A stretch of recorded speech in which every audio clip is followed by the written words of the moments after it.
بارے میں حدیث میں آتا ہے کہ آپ ایک بچے کو ہنسانے جایا کرتے تھے. ایک مرتبہ آپ گئے اس کو خوش کرنے, اور اس کو جب خوش کرنے لگے تو غم زدہ تھا. آپ نے اس کے والدین سے پوچھا کیا بات ہے آج بڑا غم سے ہے؟ تو کہا اللہ کے رسول, اس کی ایک چڑیا تھی جس نے پال رکھی تھی, وہ کل مر گئی, تو اس لیے غم زدہ. آپ نے کہا آج تو اس کو غم ہے, میں کل آ کے ہنساؤں گا اس کو, ٹھیک. اور آپ وہاں سے چلے گئے تو پتا چلا چڑیا پال رکھی تھی اس بچے نے. آپ نے یہ نہیں کہا کہ چڑیا پالنا کراتے, کہا نہیں, اس کی چڑیا مر گئی ہے اور وہ غم سے, لہٰذا میں کل آؤں گا اس کو ہنسانے کے لیے. اور آپ صلی اللہ علیہ وسلم وہاں سے نکل کر جو بہرحال چلے گئے. تو لہٰذا چڑیا بھی آپ پال سکتے ہیں, تو جانوروں کو بہرحال پال سکتے ہیں, لیکن جب بھی آپ جانور پالیں ان کے حق ادا کرنا آپ کے لیے ضروری ہو. جو بھی ان کے حقوق ہیں, کھلانا پلانا سب سے بیسک, ان پہ کوئی ظلم نہ ہو, ان پہ کوئی ستم نہ ہو, ان کو کوئی تکلیف نہ پہنچے, ان کو ایذا نہ پہنچے, اور ایسا لگے کہ ایسا ہو سکتا تھا پھر پالیے مت, سب سے اچھا ان کو چھوڑ دیجیے. ورنہ آپ پالیں گے اور اس کے بعد تمام تکلیفیں ہوں گی تو بہرحال یہ اچھی بات نہیں ہوگی. اس میں کوئی دوسرا مفتی صاحب آپ کا یہ سلسلہ احکام تجارت بہت ہی اچھا سلسلہ ہے اور یہ بہت ہی شوق سے دیکھا جاتا ہے. میرا آپ کے اس سلسلے میں سوال یہ ہے کہ پرندوں کو قید کرنا کیسا, اور حلال و حرام پرندوں کا کاروبار کرنا کیسا؟ پرندوں کو قید کرنا, ان کی تجارت کرنا جائز ہے, ٹھیک ہے. پرندے مال ہیں جی, اور جو بھی چیز مال ہو اس کی خرید و فروخت کی جا سکتی ہے جی. لیکن علماء نے اس حوالے سے تاکیدیں بڑی سخت کی ہیں.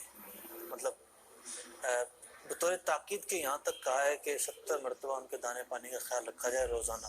ایک تاکید کے لیے کہا ہے, ٹھیک ہے, اتنا خیال رکھا جائے, اتنا خیال رکھا جائے, مطلب ان کے دانے پانی میں کسر نہ ہونے دی جائے, ٹھیک ہے. خاص طور پر بندہ کہیں جا رہا ہو, ایک آدھ 2 دن کے جانا ہو, تو بھرپور یہ کوشش کی جائے. عام طور پر ڈال دیا جاتا ہے, ٹھیک ہے. اب ہر پرندہ الگ اس کی ایک غذا ہوتی ہے, صحیح. جو بھی اس کی غذا ہو, یہ نہ ہو کہ جناب گھر میں دستیابی نہ ہو, کوئی لانے والا نہ ہو, ٹھیک ہے. تو کسی بھی طرح کھانے پینے میں کوتاہی نہیں ہوتی, تو ان کو قید کرنا یا پالنا یا بیچنا جائز ہے, کوئی بات نہیں ہے. یعنی مطلب جب وہ قید ہو گئے تو ان کی جو بھی ضروریات ہیں اور تقاضے ہیں وہ پورے کیے جائیں, درست ہے.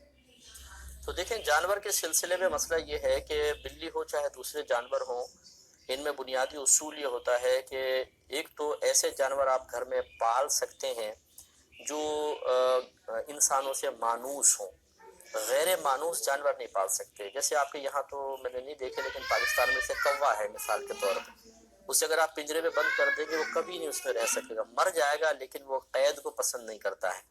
تو پہلی چیز تو یہ کہ جانوروں کے پالنے کے جواز یا عدم جواز میں اصول یہ ہے کہ وہ جانور انسان سے مانوس ہوں. دوسرا یہ ہے کہ وہ ایسے جانور نہ ہوں جو ناپاکی اور گندگی کا لحاظ نہ کرتے ہوں.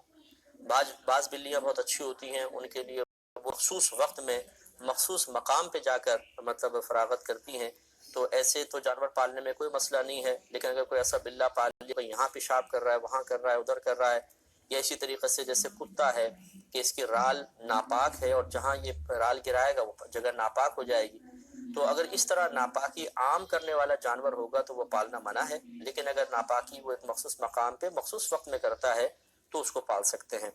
تیسرا اس میں بنیادی اصول یہ ہے کہ قرآن یا حدیث نے, اللہ تعالیٰ اس کے رسول کریم صلی اللہ علیہ وسلم نے انہیں پالنے سے براہ راست منع فرمایا ہو. جیسے کتے کو پالنے کو سرکار نے منع فرما دیا, سور تو بدرجولا وہ نجس العین ہے, اس کو نہیں رکھ سکتے ہیں, تو قرآن یا حدیث میں اس کو منع نہ کیا گیا ہو. چوتھا بہت ہی بنیادی اصول ہے, اور وہ یہ ہے کہ نبی کریم صلی اللہ علیہ وسلم نے ارشاد فرمایا جب تم کسی جانور کو گھر میں پالو اس کو 70 مرتبہ دانا پانی دکھاؤ. کہنے کا مطلب یہ ہے کہ وہ بھوکا پیاسا نہیں رہنا چاہیے, کثرت